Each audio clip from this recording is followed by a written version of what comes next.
Hey, welcome to the Blok. We're so happy you're here today. Before you get started, we're going to go through a couple rules and guidelines.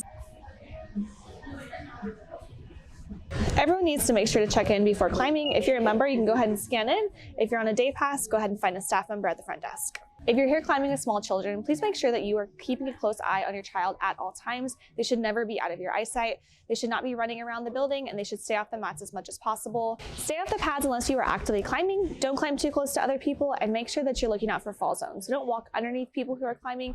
Check over your shoulder before you jump off. We ask that you always keep drinks and food off of the padded areas. Proper way to start a climb is going to be to put two hands on whatever hold the tag is next to. It's called a match start. If it has two tags, like this orange one here, you're going to split your hands between two holds. It's called a split start. The end of the climb is going to be wherever that tag is at the top. If it doesn't have a tag at the top, it means you go to the rail, which is the top of the wall. Your feet can start wherever you want on a climb, so long as it's off the floor, meaning it needs to be on the color that you're climbing, on a volume, or on a wall.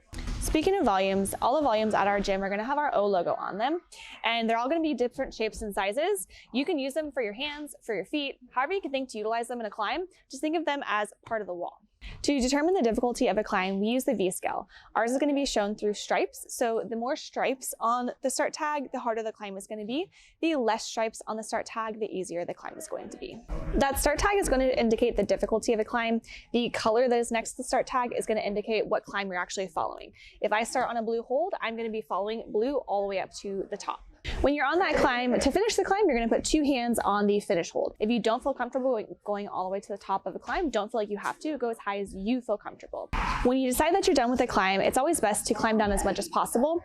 There are arrows on the wall to help you get down. You can also grab the top of the wall, which is called the rail, kind of shimmy your way over to a spot that might be easier to climb down for you. You don't always have to come down the way that you came up.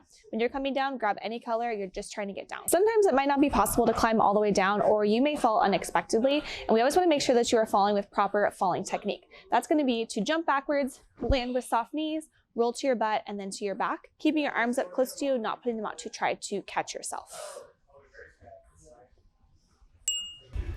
Always be courteous when you're climbing and make sure that you're taking turns. If you or someone else gets hurt, please make sure to let a staff member know immediately.